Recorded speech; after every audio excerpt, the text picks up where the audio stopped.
Hello student, আজকে আমি তোমাদের রাসায়নিক গণনার দ্বিতীয় ভিডিওটা শুরু করছি। অর্থাৎ এখানে আমরা আলোচনা করব রাসায়নিক বিক্রিয়া কী জিনিস, রাসায়নিক সমীকরণ, ভরের নিত্যতা সূত্র, ভর ও শক্তির নিত্যতা সূত্র, ও তার সাথে আমরা আলোচনা করব মূল যে অঙ্কটা তোমাদের আছে এই রাসায়নিক গণনা। অর্থাৎ রাসায়নিক গণনার যে অঙ্কগুলো হয় সেগুলো আমরা প্রথমে নিয়ম শিখবো, তারপরে কিভাবে অঙ্কগুলো হয় আমরা বেশ কয়েকটা অঙ্ক কষে দেখাবো তোমাদের কাছে, পরের দিন আবার কিছু অঙ্ক দেখাবো আমি। প্রথমেই তাহলে আমরা যেটা জেনে নেব যে রাসায়নিক বিক্রিয়া মানে কি। রাসায়নিক বিক্রিয়া মানে হচ্ছে যে প্রক্রিয়ায় একটা পদার্থ বিশ্লিষ্ট হয়ে সম্পূর্ণ পৃথক ধর্মযুক্ত একাধিক পদার্থ উৎপন্ন হয়, বা একাধিক পদার্থ যুক্ত হয়ে সম্পূর্ণ পৃথক ধর্মযুক্ত এক বা একাধিক পদার্থ উৎপন্ন হয়, তাকে বলা হচ্ছে রাসায়নিক বিক্রিয়া। রাসায়নিক বিক্রিয়া মানে হচ্ছে দুই বা ততোধিক পদার্থ বা একটা পদার্থ পরস্পর যুক্ত হয়ে বা কোনো জায়গায় বিয়োজিত হয়ে যখন দুই বা ততোধিক পদার্থ উৎপন্ন করবে তাকে বলা হচ্ছে রাসায়নিক বিক্রিয়া। মনে করো আমি একটা যদি তোমাদের কাছে বিক্রিয়া দেখাই, যেমন ধরো একটা পদার্থ আছে অ্যামোনিয়াম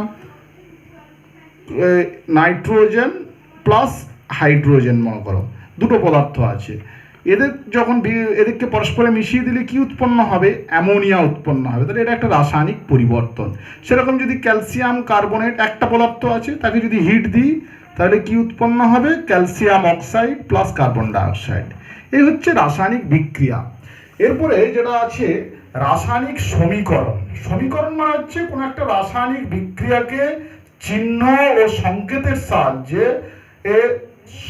সংক্ষেপে প্রকাশ করা, তার সাথে সাথে সমতা বিধান করে, অর্থাৎ সমতা বিধানযুক্ত সমীকরণ, অর্থাৎ সমতা বিধান করে অর্থাৎ বিক্রিয়ক এবং বিক্রিয়াজাত পদার্থের চিহ্ন বা সংকেতের সাহায্যে প্রকাশ করে সমতা বিধান করে লেখাটাকেই বলা হচ্ছে রাসায়নিক সমীকরণ। তো বিক্রিয়ক কাকে বলে না? যারা রাসায়নিক বিক্রিয়ায় অংশগ্রহণ করে তাদেরকে বলা হয় বিক্রিয়ক, এবং রাসায়নিক বিক্রিয়ার ফলে যেটা উৎপন্ন হয় তাকে বলা হচ্ছে বিক্রিয়াজাত পদার্থ। অর্থাৎ বিক্রিয়ার ফলে যেটা উৎপন্ন হয়, জাত মিন্স উৎপন্ন, তাকে বলা হচ্ছে বিক্রিয়াজাত পদার্থ। মনে করো কার্বন এবং অক্সিজেনের বিক্রিয়া ঘটানো হলো, কি উৎপন্ন হবে? তারা যে পরস্পর যুক্ত হয়ে কার্বন ডাই অক্সাইড গ্যাস উৎপন্ন করবে। এই যে কে বিক্রিয়ায় অংশগ্রহণ করলো? কার্বন এবং অক্সিজেন, এটাকে বলা হচ্ছে বিক্রিয়ক। আর এই যে বিক্রিয়া পদার্থ যেটা উৎপন্ন হলো কার্বন ডাই অক্সাইড, এটা হচ্ছে বিক্রিয়াজাত পদার্থ। এই যে কার্বনকে দহন করলে বাতাসের উপস্থিতিতে কার্বন ডাই অক্সাইড উৎপন্ন হয়, এটিকে সংক্ষেপে চিহ্ন এবং সংকেতের সাহায্যে লেখাটাকেই বলা হচ্ছে সমতা, এবং তার সাথে সমতা বিধান করতে হবে, তাকেই বলা হচ্ছে রাসায়নিক সমীকরণ। অর্থাৎ আমরা যদি দেখাই, মনে করো কার্বন অক্সিজেনের সাথে বিক্রিয়া, তাহলে C+O2 CO2, carbon C, oxygen হচ্ছে O2 আর CO2। তাহলে চিহ্ন এবং সংকেত, যেমন কার্বন চিহ্ন, অক্সিজেন হচ্ছে সংকেত, CO2 সংকেত। এই চিহ্ন এবং সংকেতের সাহায্যে কোনো বিক্রিয়াকে সংক্ষেপে লেখাটাকেই বলা হচ্ছে রাসায়নিক সমীকরণ। এর সাথে ব্যালেন্স হতে হয়, যেমন ধরো N2+H2 অ্যামোনিয়া, কিন্তু এটা ব্যালেন্স নেই। ব্যালেন্স করা মানে তখন আমরা সেই সমীকরণটাকে কি বলবো? সমতা বিধানযুক্ত সমীকরণ। অর্থাৎ দেখো এখানে দুটো নাইট্রোজেন আছে, কিন্তু এখানে নাইট্রোজেন একটা আছে, তাহলে 2NH3 করলাম, এখানে 3 হাইড্রোজেন, তাহলে N2+3H2 = 2 অ্যামোনিয়া। এটা হলো সমতা বিধানযুক্ত রাসায়নিক সমীকরণ। এটা হচ্ছে রাসায়নিক সমীকরণ। সমতা বিধানযুক্ত হলে সমান চিহ্ন দেওয়া হয়। এরপরে আমরা যে জিনিসটা আলোচনা করব, ভরের নিত্যতা সূত্র। এটার প্রবক্তা হচ্ছেন বিজ্ঞানী ল্যাভোসিয়ের বলে একজন বিজ্ঞানী। তিনি কি বললেন? যে ভরকে সৃষ্টি করা যায় না বা ভর ধ্বংস করা যায় না, অর্থাৎ ভর শুধুমাত্র এক রূপ থেকে অন্য রূপে রূপান্তরিত হতে পারে। যেমন এখানে রাসায়নিক বিক্রিয়ার সাপেক্ষে যদি আমরা বলি, যেহেতু আমরা এখানে রাসায়নিক গণনা শিখছি, তাহলে রাসায়নিক বিক্রিয়া সাপেক্ষেই বলবো। অর্থাৎ মনে করো বিক্রিয়ার কোনো বিক্রিয়ক যারা বিক্রিয়ায় অংশগ্রহণ করছে, রাসায়নিক বিক্রিয়ার পূর্বে তাদের যে ভর থাকবে, তারা যদি পুরোটাই বিক্রিয়াজাত পদার্থে রূপান্তরিত হয়ে যায়, তাহলে বিক্রিয়ার পূর্বে বিক্রিয়কের যা ভর ছিল, বিক্রিয়ার পরে যে বিক্রিয়াজাত পদার্থ উৎপন্ন হলো তাদের ভর সর্বদা একই হবে। তো আমি যদি একটা এক্সাম্পল বলি, মনে করো একটা বিক্রিয়ক এ আর বি আছে, তারা বিক্রিয়া করে সি এবং ডি উৎপন্ন করলো। এর ভর যদি এক্স গ্রাম হয়, বি এর ভর মনে করো ওয়াই গ্রাম হলো, তাহলে সি এবং ডি, তাহলে টোটাল ভর কত হলো? এক্স প্লাস ওয়াই গ্রাম। সি এবং ডি এর মিলিত ভরও কিন্তু এক্স প্লাস ওয়াই হবে। অর্থাৎ এই এক্স প্লাস ওয়াই যে ভরটা হয়েছে বিক্রিয়কে, বিক্রিয়াজাতেরও ভর কিন্তু এক্স প্লাস ওয়াই হবে। একটা এক্সাম্পলের সাহায্যে তোমাদের আরো বুঝাই। মনে করো সোডিয়াম ক্লোরাইডের একটা দ্রবণ নিয়েছি, এর ভর সাপোজ ধরে নাও W1 গ্রাম। সিলভার নাইট্রেটের সলিউশন নিয়েছি, তার ভর সাপোজ ধরো W2 গ্রাম। এদেরকে এবারে মিশিয়ে দিলাম। মিশিয়ে দিলে কি উৎপন্ন হবে? না AgCl উৎপন্ন হবে, এ প্লাস সোডিয়াম নাইট্রেট হবে। তো এই সলিউশনের ভরটা কত হবে? এই W1 প্লাস W2 গ্রাম। তাহলে বিক্রিয়কের ভর কত ছিল? W1 প্লাস W2, এই দুটো যোগ করলাম। বিক্রিয়াজাত ভর কত? W1 plus W2। অর্থাৎ কোনো রাসায়নিক বিক্রিয়ার পূর্বে যে ভর হয় বিক্রিয়ার পরেও তাই ভর হয়। এটাকেই বলা হচ্ছে ভরের নিত্যতা সূত্র। অর্থাৎ কোনো রাসায়নিক বিক্রিয়ার পূর্বে বিক্রিয়কের যা ভর হবে, রাসায়নিক বিক্রিয়ার পরে বিক্রিয়াজাত পদার্থের ভর একই থাকবে। এই কথা কে প্রথম বলেছিলেন? বিজ্ঞানী ল্যাভোসিয়ার। তাই জন্য ভরের নিত্যতা সূত্রকে বলা হয় ল্যাভোসিয়ারের সূত্র। এরপরে তোমরা একটা এক্সাম্পল যদি দিই, মনে করো 1 কুইন্টাল যদি, তাহলে এখন প্রশ্ন হচ্ছে যদি আমরা 1 কুইন্টাল কাঠকে দহন করি, কাঠকে পোড়ালে যে ছাইটা উৎপন্ন হবে সেটা কি মাপলে 1 কুইন্টাল হবে বলে মনে হয় তোমাদের? নিশ্চয়ই 1 কুইন্টাল হবে না। তার মানে এখানে কিছু একটা ত্রুটি হলো। তখন যে সূত্রটা এলো সেটা বলছে ভর ও শক্তির নিত্যতা সূত্র। অর্থাৎ দেখবে যে আমরা যদি 1 কুইন্টাল কাঠ দহন করি, তাহলে যে ছাইটা পাবো সেই ছাইটা নিশ্চয়ই 1 কুইন্টাল হবে না। তাহলে এখানে মনে হতে পারে আপাত দৃষ্টিতে যে ভরের নিত্যতা শক্তি সূত্র লঙ্ঘিত হচ্ছে। কিন্তু পরে আমরা যখন ভর এবং শক্তির তুল্যতা সমীকরণ শিখে যাব, তখন কিন্তু বুঝবো যে না, ভরের নিত্যতা সূত্রও কিন্তু এখানে লঙ্ঘিত হচ্ছে না। কি করে? না, এক্ষেত্রে যে সূত্রটা বলা হলো যে ধরো 1 কুইন্টাল কাঠ আছে, সেই 1 কুইন্টাল কাঠকে যদি আমরা দহন করি, তাহলে যে ছাই উৎপন্ন হবে সেই ছাইয়ের ভর, আর ওখান থেকে যে শক্তিটা পাবো সেই শক্তির ভরটাকে যদি আমরা ভরে রূপান্তরিত করি, সেই ভরের যে মানটা আসবে সেটা কিন্তু কি হবে? ধ্রুবক হবে। অর্থাৎ যদি ভর এবং শক্তির নিত্যতা সূত্র বলি, তাহলে বলবো যে ভর এবং শক্তির যোগফলটা সর্বদা ধ্রুবক হবে। অর্থাৎ প্রাথমিক অবস্থায় যে ভর এবং শক্তি থাকবে, অন্তিম অবস্থায় ভর এবং শক্তি তাই থাকবে। এবারে যদি আমরা ভর হিসাবেও বলি, তাহলেও কিন্তু ব্যাপারটা একই থাকবে। কিরকম? না, এক্ষেত্রে বিজ্ঞানী আইনস্টাইনের যখন এক ফর্মুলা এলো ভর ও শক্তির তুল্যতা সংক্রান্ত, তিনি বললেন যে m গ্রাম ভরের যদি কোনো বস্তু থেকে কি পরিমাণ শক্তি পাওয়া যাবে, বা একটা সার্টেন পরিমাণ শক্তি থেকে কি পরিমাণ ভরে রূপান্তরিত করা যাবে, সেই সংক্রান্ত যে ফর্মুলাটা, সেটাকে বলা হচ্ছে ভর ও শক্তির তুল্যতা সংক্রান্ত আইনস্টাইনের সূত্র। এই সূত্রটা কে দিয়েছিলেন? বিজ্ঞানী আইনস্টাইন। তিনি বললেন যে m ভরের বস্তুকে যদি শক্তিতে রূপান্তরিত করা হয়, তাহলে কি পরিমাণ শক্তি হবে? না m ইন্টু c স্কোয়ার। অর্থাৎ সিটা কি? সি হচ্ছে আলোর বেগ। আর আলোর বেগ এসআই পদ্ধতিতে কত হয়? 3 × 10⁸ মিটার পার সেকেন্ড। সিজিএস পদ্ধতিতে কত? মিটারকে 100 দিয়ে গুণ করলে সেন্টিমিটার আসে, তার মানে 3 × 10⁻10 সেমি পার সেকেন্ড। তো এইরকম যদি ধরো একটা সাপোজ 1 কুইন্টাল কাঠ থেকে যে পরিমাণ শক্তি পেলাম, সাপোজ ধরো 100 জুল, এখানে 1 কুইন্টাল কাঠ আছে, মানে 100 কেজি কাঠের দহন করছি, 5 পেলাম, ছাই পেলাম মনে করো যেটা ছাই মনে করো পেলাম 10 কেজি সাপোজ। তাহলে আমরা 90 কেজি ঘাটতি হচ্ছে, কিন্তু যে পরিমাণ শক্তি পেলাম, শক্তি মনে করো সাপোজ আমি 1000 জুল শক্তি পেলাম, তাহলে সেটাকে mc² E mc² যদি হয়, তাহলে m সমান কি হবে? E/c²। এই 1000 তাকে যদি করি, মানে এখানে বেশি শক্তি পাওয়া যাবে।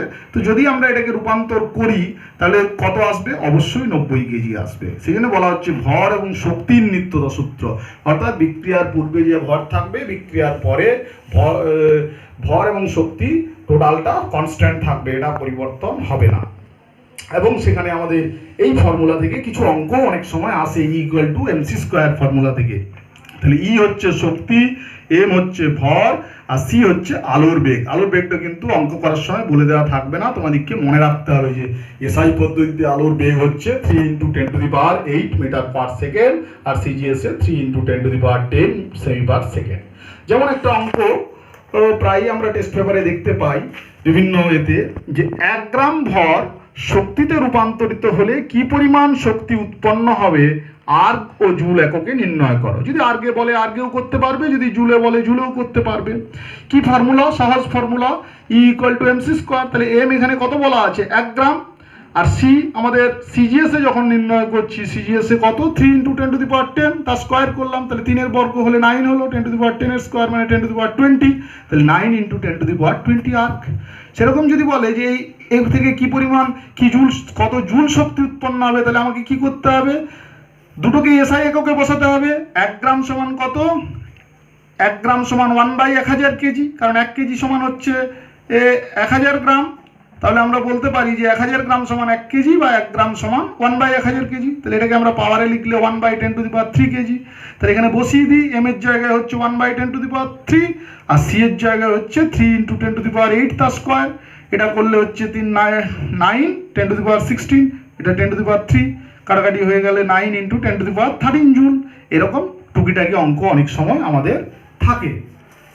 এরপরে যে বিষয়টা আমরা আসবো, রাসায়নিক গণনা, যেগুলো কতগুলো অঙ্ক আমাদের হয়, এই অঙ্কগুলো আমরা বিশদে আজকে তোমাদের ফর্মুলাটা বুঝাবো এবং তার সাথে সাথে কিছু অঙ্ক করাবো। কালকে আরও অনুশীলনী থেকে, বিভিন্ন বুকসের যে অনুশীলনীগুলো আছে সেই অনুশীলনীগুলো থেকেও কিছু কিছু অঙ্ক করাবো, এবং সেই অঙ্কগুলো খুবই সহজ। তবে কিছু রাসায়নিক সমীকরণ মনে রাখতে হবে, সেটা আমাদের নেক্সট ভিডিওতে আমরা যে ধরনের কমন রাসায়নিক সমীকরণগুলো প্রয়োজন হয় সেগুলো লিখে দেব, এবং তার সাথে সাথে ক্লাস 10-এর যে কিছু সমীকরণ আমরা পড়ব পরবর্তীকালে, সেখান থেকেও প্রশ্ন হতে পারে, অর্থাৎ আমাদের জানা সমীকরণই দেওয়া থাকবে। তাহলে মূল যেগুলো রিসেন্ট অন্যান্য ইয়ারে যেগুলো এসছে, সেই সমস্ত সমীকরণগুলো আমরা কালকে লিখিত আকারে তোমাদের কাছে উপস্থাপন করব। আমি প্রথমেই যে আলোচনাটা করছি যে রাসায়নিক গণনা 3 রকমের হয়। একটা হচ্ছে ভর সংক্রান্ত গণনা, একটা হচ্ছে ভর আয়তন সংক্রান্ত গণনা, আরেকটা হচ্ছে আয়তন সংক্রান্ত গণনা। আমাদের সিলেবাসে যেটা দেওয়া আছে ভর সংক্রান্ত গণনা আর ভর আয়তন সংক্রান্ত গণনা।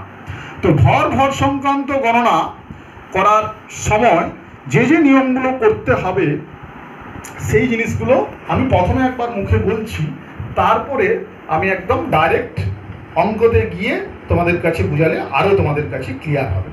প্রথমত কি কাজ করতে হবে, মনে করো আমি সাপোজ একটা অঙ্কের আকারেই প্রথমে যদি বলি যে 6 গ্রাম কার্বন থেকে কত গ্রাম কার্বন ডাইঅক্সাইড উৎপন্ন হবে, তাহলে তোমাদের ফার্স্ট কাজ হচ্ছে, কোথা থেকে প্রশ্নটা হয়েছে, যে 6 গ্রাম কার্বনকে পোড়ানো মানে যে কোনো জিনিস দহন হয় অক্সিজেনের উপস্থিতিতে।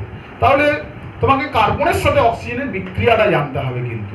তাহলে কার্বনের সাথে অক্সিজেনের বিক্রিয়ায় প্রথমে আমি আজকে যেমন বলেই দিচ্ছি, তো এগুলো আমি লিখিত আকারে তোমাদের কাছে দিব। তো 6 গ্রাম কার্বন থেকে কি পরিমাণ কার্বন ডাইঅক্সাইড পাওয়া যাবে, এরকম একটা প্রশ্ন মনে করো। এই রকমের অঙ্কগুলোকে বলা হচ্ছে ভর সংক্রান্ত, অর্থাৎ কার্বনের ভর বলে দিল, কার্বন ডাইঅক্সাইড কত ভরের উৎপন্ন হবে সেটা জিজ্ঞেস করছে। তাহলে ফার্স্ট কাজ হচ্ছে সমীকরণটা আমাদের সংশ্লিষ্ট রাসায়নিক বিক্রিয়া, অর্থাৎ যে বিক্রিয়া বলা হবে, এখানে যেমন আমরা কার্বনের দহনের কথা বলেছি, সেরকম নাইট্রোজেনের সাথে হাইড্রোজেনের বিক্রিয়া, অ্যামোনিয়ার কথা বলতে পারি, যে 14 গ্রাম নাইট্রোজেন থেকে কত গ্রাম অ্যামোনিয়া হবে হাইড্রোজেনের সাথে বিক্রিয়ায়, তখন নাইট্রোজেন সাথে হাইড্রোজেন বিক্রিয়ায় যে অ্যামোনিয়া উৎপন্ন হয় সেই বিক্রিয়াটি লিখতে হবে। আমরা হয়তো সাপোজ প্রশ্ন করলাম যে 10 গ্রাম ক্যালসিয়াম কার্বনেটকে উত্তপ্ত করলে কি পরিমাণ ক্যালসিয়াম অক্সাইড হবে বা কার্বন ডাইঅক্সাইড পাওয়া যাবে, তাহলে তোমাকে জানতে হবে যে ক্যালসিয়াম অক্সাইডকে যদি দহন করা হয়, অর্থাৎ তাপ দেওয়া হয়, তাহলে কি উৎপন্ন হয় না calcium oxide plus carbon dioxide. এই বিক্রিয়াগুলো আমি তোমাদেরকে কালকে দিব, যতগুলো কমন বিক্রিয়া আসে আমাদের পরীক্ষাতে। তো তাহলে ফার্স্ট কাজ হচ্ছে রাসায়নিক বিক্রিয়াটাকে লিখতে হবে। কেমন বিক্রিয়া লিখতে হবে? সমতা বিধানযুক্ত বিক্রিয়া লিখতে হবে। যেমন ধরো C+O2 = এখানে লিখতে হবে CO2। তো আমার এখানে সমতা বিধান এই বিক্রিয়ার ক্ষেত্রে আছি, কিন্তু আমি যদি বলি যে এমন একটা বিক্রিয়া দিলাম যেখানে সমতা বিধান করা নেই, মনে করো সাপোজ যে 14 গ্রাম নাইট্রোজেন থেকে কি পরিমাণ অ্যামোনিয়া পাওয়া যাবে, NH3 পাওয়া যাবে। তাহলে আমাকে নাইট্রোজেনের সাথে হাইড্রোজেনের বিক্রিয়া লিখতে হবে। N2+H2 ইকুয়াল টু অ্যামোনিয়া, এটা লিখলে কিন্তু হবে না। কি করতে হবে? সংশ্লিষ্ট রাসায়নিক বিক্রিয়ার সমতা বিধানযুক্ত সমীকরণ লিখতে হবে। অর্থাৎ N2+3H2 ইকুয়াল টু 2 অ্যামোনিয়া যদি লিখি তাহলে আমাদের সমীকরণটা সমতা বিধানযুক্ত হচ্ছে। অতএব এই সমতা বিধানযুক্ত সমীকরণ লিখতে হবে। তারপরে কি কাজ? সেকেন্ড পয়েন্ট, সমীকরণে উপস্থিত বিক্রিয়ক ও বিক্রিয়াজাত পদার্থের সংকেতের নিচে ওদের নিজ নিজ আপেক্ষিক ভর লিখতে হবে। আপেক্ষিক ভর মানে হচ্ছে কি জিনিস সেটা আমি তোমাদের আগে মুখে বলছি, তারপরে বাস্তবে ক্যালকুলেশনে দেখাবো, তখন দেখবে আরো সহজ। আশা করি তোমরা পারমাণবিক ওজনগুলো পড়ে নিয়েছো। অঙ্কে অনেক সময় পারমাণবিক ওজন বলেও দেওয়া থাকে, অনেক সময় কিন্তু বলে দেওয়া থাকে না। তোমাদেরকে কিন্তু প্রস্তুত থাকতে হবে, যেগুলো কমন পারমাণবিক ওজন সেগুলো কিন্তু জেনে রাখতে হবে। অনেক সময় প্রশ্নকর্তার ইচ্ছে হলে বলে দিতেও পারেন, তাহলে নাও দিতে পারেন। অর্থাৎ দুটোতেই রেডি থাকতে হবে তোমাদের। সমীকরণে উপস্থিত বিক্রিয়ক ও বিক্রিয়াজাত পদার্থের সংকেতের নিচে ওদের নিজ নিজ আপেক্ষিক ভর লিখতে হয়। বিক্রিয়ক ও বিক্রিয়াজাত পদার্থের আপেক্ষিক ভরটা কিভাবে নির্ণয় করা হয়? আণবিক ভরকে গ্রাম অণু সংখ্যা দিয়ে বা মোল অণু সংখ্যা দিয়ে গুণ করলে আপেক্ষিক ভর পাওয়া যায়। একক পরমাণুর ক্ষেত্রে, যে পরমাণু যখন, যার ক্ষেত্রে আণবিক ওজন পারমাণবিক ওজন একই, একক পরমাণু ক্ষেত্রে পারমাণবিক ভরকে গ্রাম পরমাণু সংখ্যা, অর্থাৎ যে চিহ্নটা লেখা থাকবে তার আগে যে সহগ থাকবে সেটাকে দিয়ে গুণ করতে হবে, তাহলেই আপেক্ষিক ভর পাওয়া যাবে। এই আপেক্ষিক ভর নির্ণয় করার পরে তোমাকে ধরো সমীকরণে কার্বন আছে, কার্বনের দহনের কথাতে যদি আসি, কার্বন আছে, অক্সিজেন আছে, কার্বন ডাই অক্সাইড উৎপন্নের কথা বলেছে। কোনটা কোনটা বলেছে সেটা দেখে নিতে হবে। যেমন 6 গ্রাম কার্বনকে দহন করলে কার্বন ডাই অক্সাইড, তাহলে আপেক্ষিক ভর যেটা পাবো, এরপর আমি ঐকিক নিয়মের সাহায্যে যেটা দেখবো আপেক্ষিক ভর আসবে, কার্বনের 12 আসবে, কার্বন ডাই অক্সাইডের 44 আসবে। তাহলে 12 গ্রাম থেকে 44 গ্রাম কার্বন ডাই অক্সাইড হয়, একে কত, 6 গ্রামে কত, 6 গ্রাম থেকে কত হয়, এটা ঐকিক নিয়মে করতে হবে। এরপরে এই যে গ্রাম, আপেক্ষিক ভরের কোনো কিন্তু একক থাকে না। এবারে আমরা ওর সাথে গ্রাম বসাতে পারি বা কিলোগ্রাম বসাতে পারি। গ্রাম না কিলোগ্রাম কোনটা বসাবো, দুটো ক্ষেত্রেই একই বসাতে হবে। যদি কার্বনের গ্রাম বসাই, ধরো 12 গ্রাম বসাই, তাহলে কার্বন ডাই অক্সাইডেরও 44 গ্রামই বসাতে হবে। কিন্তু তোমার যদি 10 কিলো লিখি, এদিকে কার্বনের দিক থেকে যদি 10 কিলোগ্রাম লিখি, তাহলে কার্বন ডাই অক্সাইডের ক্ষেত্রেও কিন্তু আমাকে 44 কিলোগ্রামই লিখতে হবে। অর্থাৎ যে পয়েন্টটা বলা হচ্ছে, গণনার সমস্ত ক্ষেত্রে একই পদ্ধতি, সেটা সিজিএস হলে দুটোই সিজিএস বা এসআই, অর্থাৎ কি গ্রাম বা কিলোগ্রাম একক ব্যবহার করতে হবে যেটা যখন করব। এই ব্যাপারটা আমাদেরকে খেয়াল রাখতে হবে। আমরা এক্সাম্পলে চলে গেলে সব থেকে ভালো হবে।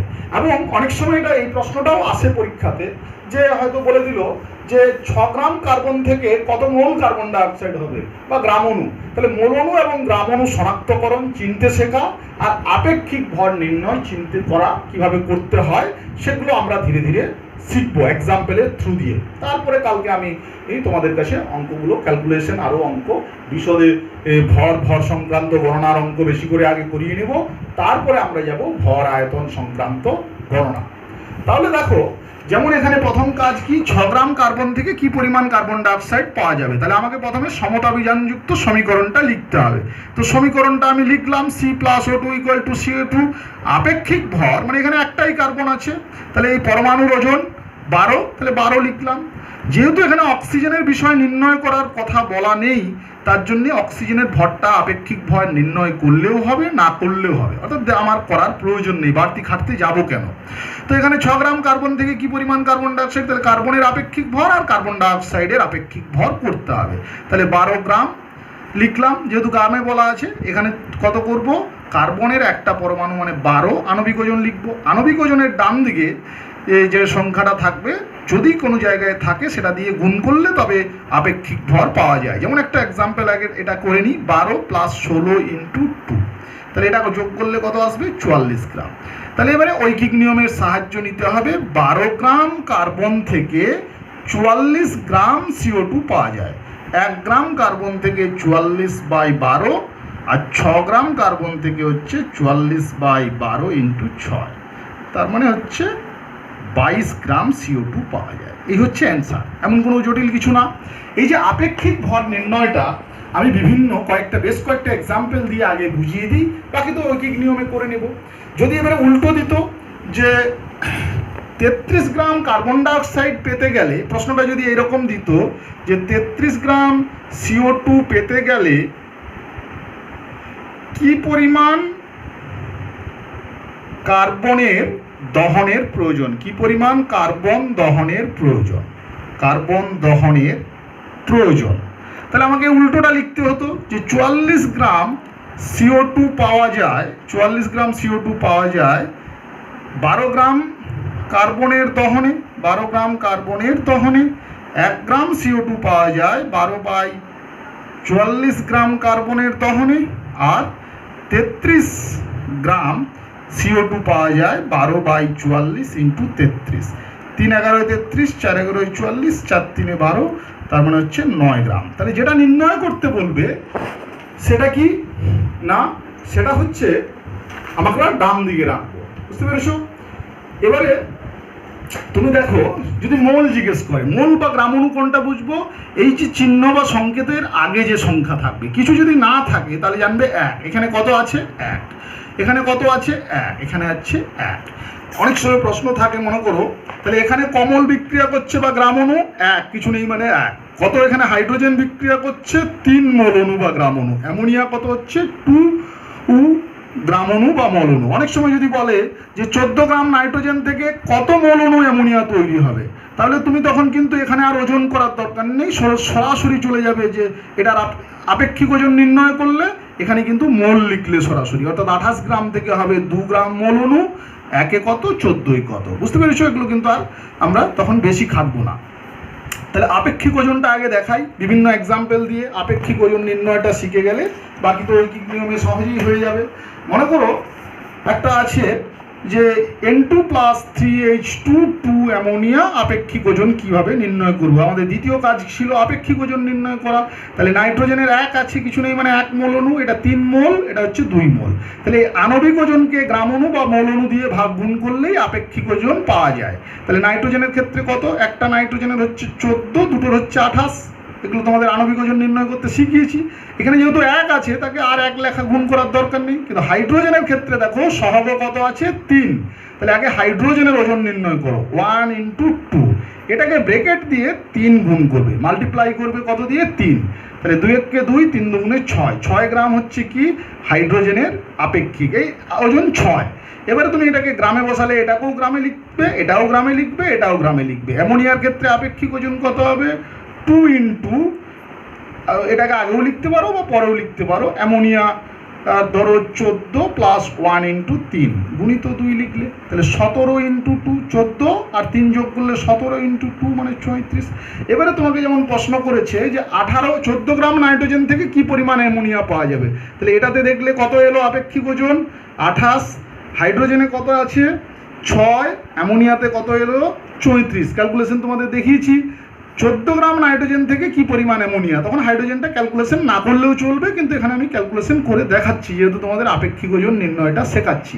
তাহলে 14 গ্রাম নাইট্রোজেন থেকে অ্যামোনিয়া পাওয়া যায়, অ্যামোনিয়া এই 28 গ্রাম নাইট্রোজেন থেকে, এই সমীকরণ থেকে দেখতে হবে কোথা থেকে পাবো, সমীকরণ থেকে 28 তৈরি হয় 34 গ্রাম, আর প্রশ্নে যেটা বলা থাকবে সেটা নির্ণয় করতে হবে। তাহলে 28 গ্রাম নাইট্রোজেন থেকে অ্যামোনিয়া পাওয়া যায় কার সাথে বিক্রিয়া, হাইড্রোজেনের সাথে, ওটা লিখবে বড় করে, এখানে ছোটোর মধ্যে আমি লিখছি 28 গ্রাম নাইট্রোজেন থেকে অ্যামোনিয়া পাওয়া যায় 34 গ্রাম, আর 1 গ্রাম নাইট্রোজেন থেকে অ্যামোনিয়া পাওয়া যায় 34/28 গ্রাম, আর 17 গ্রাম নাইট্রোজেন থেকে অ্যামোনিয়া পাওয়া যায়, এই 14 গ্রাম বলা আছে, 14 গ্রাম থেকে হচ্ছে 34/28 × 14, 14 দুগুণে 28, 2 17 14, তাহলে 17 গ্রাম।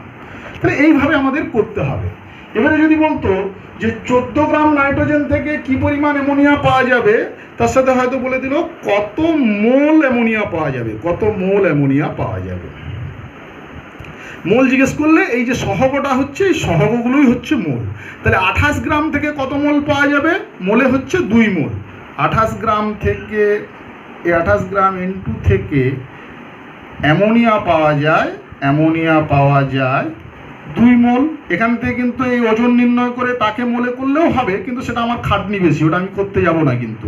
তাহলে 1 গ্রাম নাইট্রোজেন থেকে অ্যামোনিয়া পাওয়া যায় 2/28 মোল, আর 14 গ্রাম থেকে পাওয়া যাচ্ছে কত, 2/28 ইন্টু 14, তার মানে 14 দুগুণে হচ্ছে 28, 2 একে 2, তার মানে হচ্ছে 1 মোল, 1 মোল পাওয়া যাচ্ছে। এখানে আমাদের কিন্তু এটা করতে হবে। তাহলে এরকম তুমি যদি করো তাহলে হবে। তো এই হচ্ছে আপেক্ষিক ওজন নির্ণয় করা। তো আরও দু একটা অঙ্ক করে তোমাদের দেখাই, মনে করো আরও একটা অঙ্ক করে দেখাই। হয়তো বলা হলো যে 49 গ্রাম H2SO4 কে প্রশমিত করতে কি পরিমাণ NaOH লাগবে, তাহলে H2SO4 দ্বারা NaOH এর বিক্রিয়া লিখতে হবে, অ্যাসিড বেস বিক্রিয়া। তাহলে H2SO4 প্লাস NaOH সমান কি উৎপন্ন হয়, Na2SO4 প্লাস কি না জল, H2O ব্যালেন্স করলে হচ্ছে 2NaOH, তাহলে Na2SO4 জল H2 হয়ে গেল। এখানে কিন্তু দেখো 49 গ্রাম H2SO4 কে প্রশমিত করতে কি পরিমাণ NaOH লাগবে, তাহলে Na2SO4 বা জল জিজ্ঞেস করেইনি। এগুলোর আপেক্ষিক ওজন নির্ণয় না করলেও হবে, তুমি করতেও পারো। H2SO4 এর ক্ষেত্রে কি কিছু নেই, মানে 1 আছে, তাহলে আণবিক ওজনকে 1 দিয়ে গুণ, তার মানে আণবিক ওজনটাই হবে আপেক্ষিক ওজন। আণবিক ওজন কত হচ্ছে 1 × 2, হাইড্রোজেন দুটো আছে, সালফার কটা একটা, তাহলে 32 সালফারের ওজন হয় 32 × 1 প্লাস 16 × 4, এগুলো করলে আসবে কত 98। NaOH এর ক্ষেত্রে যদি করি তাহলে প্রথমে NaOH এর ওজন করো, সোডিয়ামের ওজন হচ্ছে 23, দেখবে নোটসে লেখা আছে, অক্সিজেনের 16, হাইড্রোজেনের 1, এটা হলো NaOH এর আণবিক ওজন। তাকে সহগ দিয়ে, এই যে সহগটা থাকবে, যেমন তোমরা সহগ জানো যে 2x, তাহলে এই যে x চলরাশির আগে যে সংখ্যাটা থাকে সহগ বলে, এই সহগটাই এখানে হচ্ছে মোল আর বা গ্রাম অণু। তাহলে এই ইন্টু 2, একে 2 দিয়ে গুণ করতে হবে, তাহলে কত আসছে না 23 আর 17 মানে 40, 40 × 2 মানে 80। এটাকে যদি আমাদের গ্রামে প্রশ্ন বলেছে তাহলে এটাও গ্রামে লিখবো, এটাও গ্রামে লিখবো। তাহলে না 98 গ্রাম H2SO4 কে প্রশমিত করতে 80 গ্রাম NaOH লাগে। তাহলে 1 গ্রাম H2SO4 কে প্রশমিত করতে 80/98 গ্রাম NaOH লাগে। 49 গ্রাম H2SO4 কে প্রশমিত করতে 80/98 49 দুগুণে 58, 40 গ্রাম NaOH প্রয়োজন। তবে এইভাবে আমাদের অঙ্কগুলো করতে হবে। মনে করো আমরা এবারে যদি অঙ্কে দিই 10 কেজি CO3 থেকে কি